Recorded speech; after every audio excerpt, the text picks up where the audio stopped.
Hello friends, welcome back to our channel. Pondicherry trip के बाद हम आज निकल चुके हैं हमारे नेक्स्ट डेस्टिनेशन की ओर, जिसका नाम है रामेश्वरम। एंड हम सभी जानते हैं कि रामेश्वरम को किसी भी इंट्रोडक्शन का ज़रूरत नहीं है। ये वही जगह है जहां हमारे भगवान श्री राम ने वानर सेना की मदद से राम सेतु बनाया था लंका तक जाने के लिए और वहां से माता सीता को वापस लाने के लिए। पौंडीचेरी से रामेश्वरम का अप्रॉक्सीमेट डिस्टेंस है 450 किलोमीटर्स एंड ड्राइव टाइम जो है वो वेरी करता है between 6.5 hours to 7.5 hours.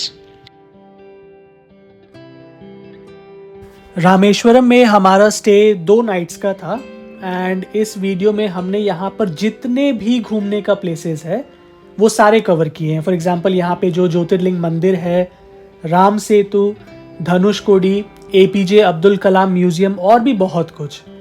And आगे हमने जिस होटल में स्टे किया था उसका भी कुछ डिटेल्स हमने कवर किया, for example the cost. And यहाँ पे फूड ऑप्शंस क्या है वो भी हमने वीडियो में बताया है, तो वीडियो बिल्कुल भी स्किप मत करना। Hello guys, so welcome back. और हम पहुंच गए हैं रामेश्वरम। फाइनली लड़ते झगड़ते सोते जागते खाते पीते हम पहुंच गए रामेश्वरम। और पौंडीचेरी से हमको टोटल 6.5 घंटा लगा यहाँ पहुंचने में, जिसमें एक बार हमने बस वो ब्रेकफास्ट के लिए जो रुके थे उसके बाद हम कहीं भी नहीं रुके। 5-10 मिनट के लिए आई थिंक पेट्रोल के लिए रुके थे एक जगह, बस इसके अलावा और कहीं पे भी नहीं रुके। सो अब जाके हम आ गए हैं उस जगह पे जहाँ पे एक बार काफ़ी समय पहले राम जी आए थे। सो चलिए देखते हैं कि हमारा रामेश्वरम का जो ट्रिप है वो कैसा रहता है और क्या क्या हम यहाँ पे घूमते हैं, क्या क्या देखते हैं। और बहुत सारी चीज़ें हमको जानने को मिलेगी, बहुत सारी चीज़ें आपसे हम शेयर करेंगे जो भी कुछ हमको पता चलता है यहाँ के बारे में और क्या क्या है यहाँ पे घूमने के लिए, जो आप भी अगर आओ कभी तो यहाँ पे घूम सकते हो। सो चलिए अब हम पहले होटल चेक इन करेंगे, उसके बाद थोड़ा फ्रेश होके उसके बाद फिर हम निकलेंगे टेम्पल के लिए। सो फ्रेंड्स, एक क्विक अपडेट। आप अगर अपना प्राइवेट व्हीकल से आ रहे हो तो आपको 100 रुपीज़ का टैक्स बोल लो, चार्ज बोल लो, वो ये लोग लेते हैं। ये रामेश्वरम म्यूनिसिपल से लिया जाता है। माइट भी यहाँ पे जो भी टूरिस्ट आते हैं 4 व्हीलर 2 व्हीलर सबका अलग अलग चार्जेस है। तो 4 व्हीलर का था 100 रुपीज़।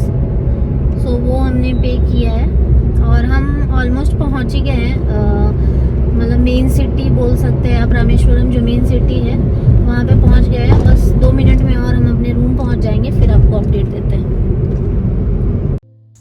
हम जिस होटल में रुके थे उसका नाम था होटल अमन रेसिडेंसी एंड यहाँ से रामनाथ स्वामी टेम्पल, जो कि रामेश्वरम का ज्योतिर्लिंग टेम्पल है, वो सिर्फ 1.5 किलोमीटर का दूरी पे था एंड जिसके लिए हमें ईजिली ऑटो मिल जाता है सिर्फ 100 रुपीज़ में।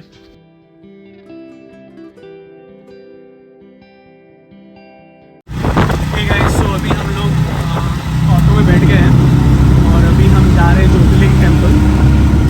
तो 1.5 किलोमीटर है यहाँ से, हम पैदल भी जा सकते थे बट आप देख सकते हो आगे गाड़ी में आए थे, इसके चलते हम ऐसा नहीं है, क्योंकि पहले से नहीं जाने वाले थे पैदल, पता है। आज हम बस 2 पॉइंट कवर करने वाले हैं, एक तो ज्योतिर्लिंग टेम्पल और एक लक्ष्मण तीर्थ, और बाकी जो भी पॉइंट्स है वो कल कवर करेंगे। तो पहले आप मंदिर चलते हैं फिर आपको दिखाते हैं। ऑटो आपको मंदिर का गेट पर ही उतारता है एंड वहाँ से अगर आप मंदिर देखोगे तो आपको लगेगा ठीक है, डिसेंट साइज मंदिर है, बहुत ज़्यादा बड़ा है नहीं, बट ऐसा बिल्कुल भी नहीं है। बिकॉज जैसे ही आप एंटर करते हो मंदिर अंदर से इतना ज़्यादा बड़ा है, वो ख़त्म ही नहीं होता, आप चलते रहोगे। अभी आप आगे वीडियो में देखोगे मंदिर का हमने बहुत सारा पार्ट कवर किया है, एक्सेप्ट जो मेन अंदर का जो मंदिर है वहाँ आप कैमरा यूज़ नहीं कर सकते हो, मोबाइल यूज़ नहीं कर सकते हो, बट उसके पहले आप पूरा शूट कर सकते हो मोबाइल से। फ्रेंड्स, रामायण की कहानी तो हम सब अच्छे से जानते हैं कि किस तरह रावण ने सीता माता को जबरदस्ती अपने साथ अपने सोने की लंका में रखा था और उनको बचाने के लिए श्री राम ने अपने भाई लक्ष्मण, साथ में हनुमान जी और पूरी वानर सेना के साथ मिलके राम सेतु पुल बनाया था लंका तक जाने के लिए, और वहां पहुंचकर रावण के साथ लड़ाई की और उसको मारकर सीता माता को बचाकर ले आए। और इस लड़ाई में अनगिनत लोगों को मारा गया, जिसमें कई तो ब्राह्मण भी थे जैसे कि खुद रावण। और इसी ब्रह्म हत्या, जहां ब्राह्मण की हत्या हो जाती है, इसी ब्रह्म हत्या के पाप से मुक्त होने के लिए श्री राम ने कई सारे पंडितों, जो ऋषि मुनि होते थे उस टाइम पे, उनके सुझाव के बाद शिव जी की पूजा करना शुरू किया। लेकिन पूजा के लिए जो शिवलिंग उन्हें चाहिए था, उसके लिए उन्होंने हनुमान जी को हिमालय भेजा था, वो शिवलिंग को ढूंढ कर लाने के लिए। लेकिन हनुमान जी को लौटने में देर हो रही होगी, इसलिए माता सीता ने खुद ये शिवलिंग बनाया था समुद्र के रेत के साथ। और यही बात जो है वो वाल्मीकि द्वारा लिखी रामायण में भी बताई गई है। और ये मंदिर का जो वरामदा है, जिसको हम कॉरिडोर भी कहते हैं, वो सभी हिंदू टेम्पल्स में सबसे लंबा है। और इसका आर्किटेक्चर तो आप देख ही सकते हो कितना सुंदर है। इस मंदिर में 2 शिवलिंग है, एक तो जिसे माता सीता ने बनाया था, जिसे हम रामालिंगम भी कहते हैं, एंड दूसरा जिसे हनुमान जी लेकर आए थे कैलाश से, जिसे हम विश्वलिंगम कहते हैं। और श्री राम के कहने पे पहले हनुमान जी द्वारा लाए गए विश्वलिंगम की पूजा होती है, और ये ट्रेडिशन आज भी जारी है। मंदिर के अंदर ही आपको 22 कुंड मिलते हैं, जहां पे आप स्नान कर सकते हैं अपना दर्शन करने से पहले। और हर कुंड का यहाँ अलग अलग मान्यता है, और अंदर जाने का आपको पर पर्सन 25 रुपीज चार्ज देना होता है।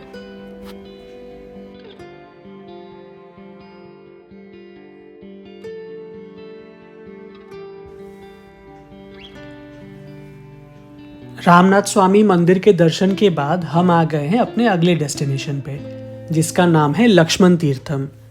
ये मंदिर जो है वो रामनाथ स्वामी मंदिर से आप समझो एक से 1.5 किलोमीटर की दूरी पर है। और इस मंदिर का कहानी ये है कि जिस तरह भगवान राम ने ब्रह्म हत्या के प्रायश्चित के लिए शिव जी की पूजा की थी, उसी तरह लक्ष्मण जी ने भी यहाँ पे पहले तो इस कुंड में डुबकी लगाकर स्नान किया था, और फिर शिव जी की पूजा शुरू की थी। इस मंदिर का अगर आप आर्किटेक्चर देखते हो तो वो बहुत ज़्यादा खूबसूरत है। यहाँ पे आपको भगवान राम, माता सीता और लक्ष्मण जी की बहुत सारी मूर्ति दिखेगी, और बहुत सारे कार्विंग्स ऐसे भी है जो लक्ष्मण जी का जो डिवोशन था अपने बड़े भाई भगवान राम और माता सीता के लिए, वो शोकेस करता है। रामेश्वरम घूमने वाले जितने भी लोग हैं, वो जो रामेश्वरम मंदिर है, रामनाथ स्वामी मंदिर है, उसका दर्शन के बाद यहाँ लक्ष्मण तीर्थम ज़रूर आते हैं। और ये सब मंदिर एक दूसरे से वॉकिंग डिस्टेंस पर ही है।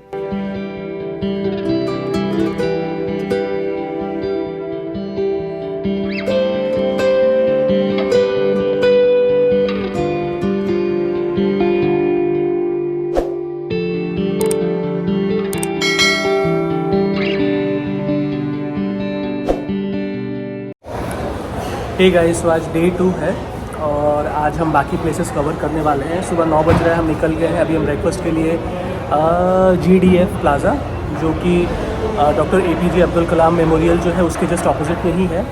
काफ़ी बड़ा है, ये वीडियो में आप देख लोगे। Grand Delhi food, grand Delhi food plaza. तो अभी हम वहाँ रुके हैं ब्रेकफास्ट के लिए। साउथ इंडियन ऑप्शंस है, lunch and I think dinner का भी ऑप्शंस है यहाँ पे। और अभी यहाँ से हम जाने वाले हैं पंबन ब्रिज, और फिर वहाँ से बाकी प्लेसेस कवर करेंगे। तो जैसे जैसे जाएंगे आपको बताते रहेंगे। आज हमारा टारगेट है कि हम इवनिंग 5 PM तक और आफ्टरनून 5 PM तक हम ये सारा प्लेसेस कवर कर लें, और फिर जाके होटल में पड़े रहें। और फिर कल सुबह हमें निकलना है एक और डेस्टिनेशन के लिए। आप ही कौन सा है मतलब है?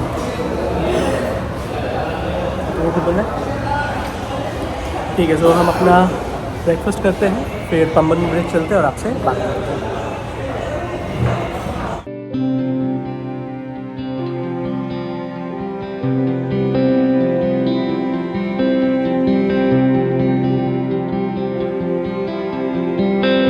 सो फ्रेंड्स, हम आ गए हैं हमारे नेक्स्ट डेस्टिनेशन पर, जिसका नाम है पंबन ब्रिज। सो ये ब्रिज 2.2 किलोमीटर लंबा है। एंड पहले तो आप इसका थोड़ा सा व्यू एंजॉय कर लो, फिर आपको इसके बारे में और डिटेल में बताते हैं।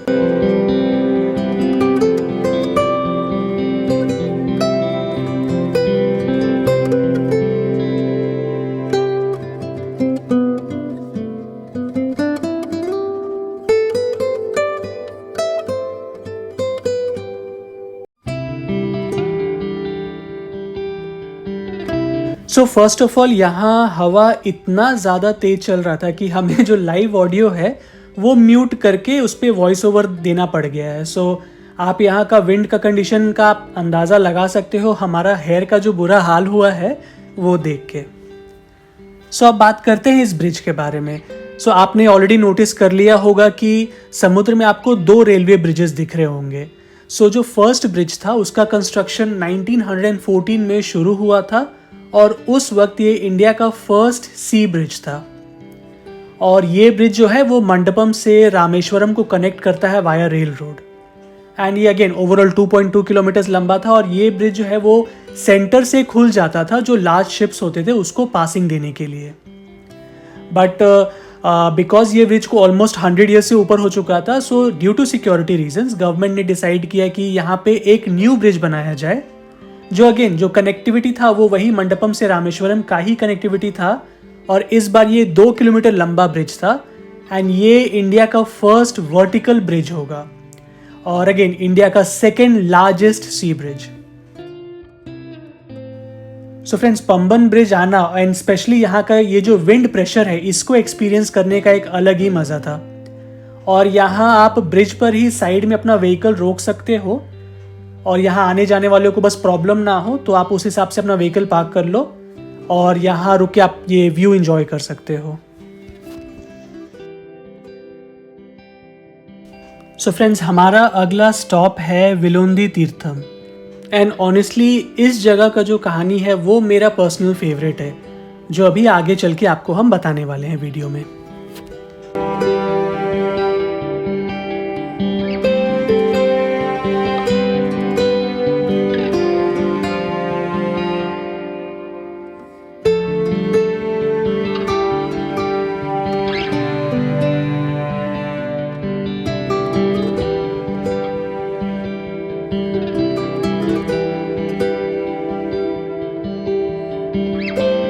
फ्रेंड्स, इस तीर्थम का कहानी इस तरह से है कि भगवान राम और माता सीता का जो 14 साल का वनवास था उसमें एक वक्त ऐसा था जब वो इस जगह पे थे और माता सीता को प्यास लगी थी और आसपास आप देख सकते हो सिर्फ समुद्र का पानी था।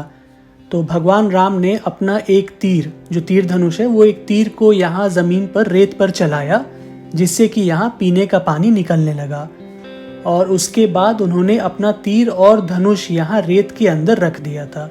सो उसी से इस जगह का नाम पड़ा विलोंदी, जिसका मतलब है बरीड बो। सो यहाँ जब टूरिस्ट आते हैं तो इस कुएं से मीठा पानी ज़रूर पीते हैं, बट जब हम वहाँ गए तो हमें कोई मिला ही नहीं जिसके पास रस्सी और बाल्टी हो कि हम वो पानी निकाल सके और पी सके। तो हमने तो बिस्लेरी से ही काम चला लिया। और ये तीर्थम जो है वो रामनाथ स्वामी मंदिर से 7 किलोमीटर का दूरी पे है एंड डेफिनेटली अगर आप रामेश्वरम आते हो तो यहाँ ज़रूर आना, बिकॉज ऐसा नज़ारा आपको और कहाँ मिलेगा, जहाँ चारों तरफ सिर्फ समुद्र का पानी और बीच में एक कुआं जिसमें आपको मीठा पानी मिलता हो।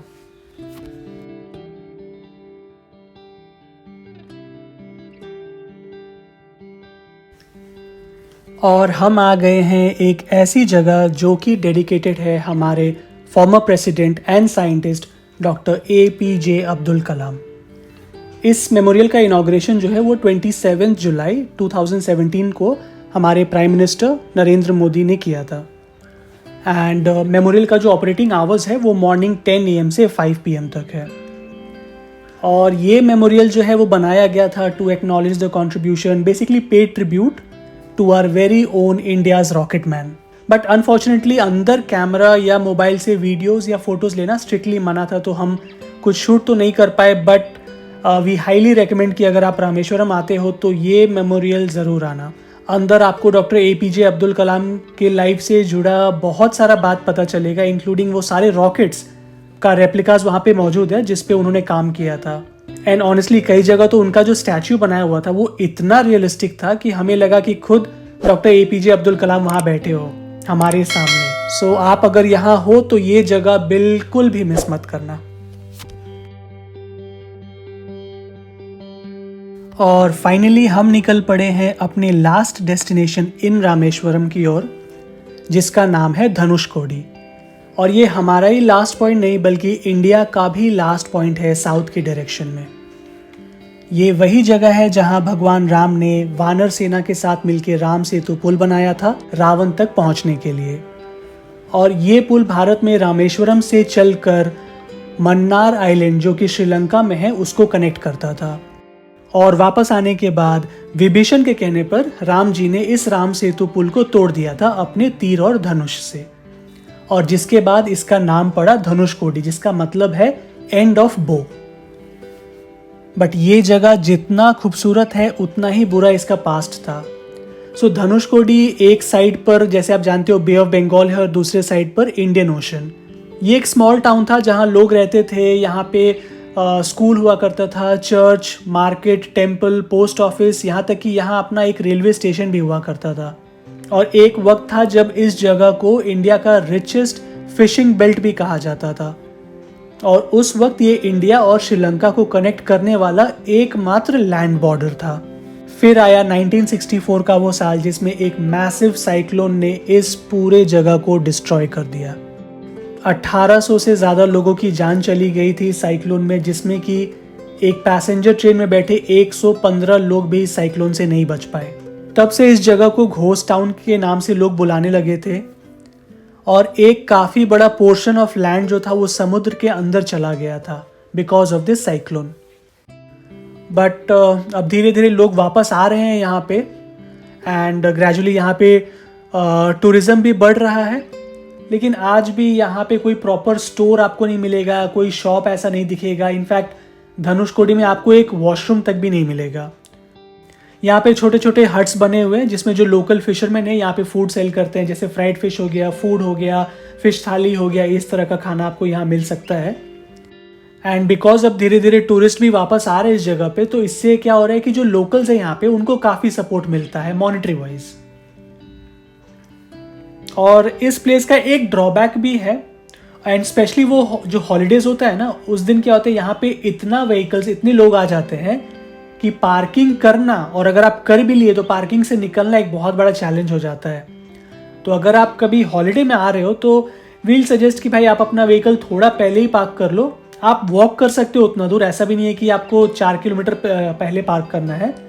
थोड़ा पहले पार्क कर लो आप, और उसके बाद फिर आप वॉक करके जो जहाँ समुद्र है, जहाँ शुरुआत होता है और इंडिया एंड होता है, वहाँ पर आप जा सकते हो। वहाँ पे आप वो व्यू एंजॉय कर सकते हो, वो फील ले सकते हो कि आप इंडिया का लास्ट पॉइंट पे खड़े हो।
ओके गाइस, सो हमारा धनुषकोटी का दर्शन पूरा हुआ, अरिचल मुन्नई का दर्शन पूरा हुआ। लाइट हाउस अनफॉर्चुनेटली बंद था तो हम नहीं जा पाए। आरती कैसा था? बहुत ही अच्छा था, बहुत ही अलग एक्सपीरियंस था। जैसा कि हमेशा बोलती हूँ, आप भी अभी मुझे बोलने लगोगे कि मैं एक ही चीज़ बार बार क्यों बोल रही हूँ, लेकिन सही में आप जब आओगे, तब जब फील करोगे यहाँ पे आके, तब मुझे बताना कि ये बात मैं सच बोल रही थी या नहीं।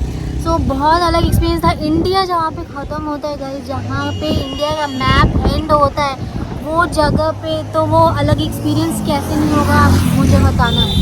और इसके साथ हमने अच्छा अच्छा खाना भी खाया।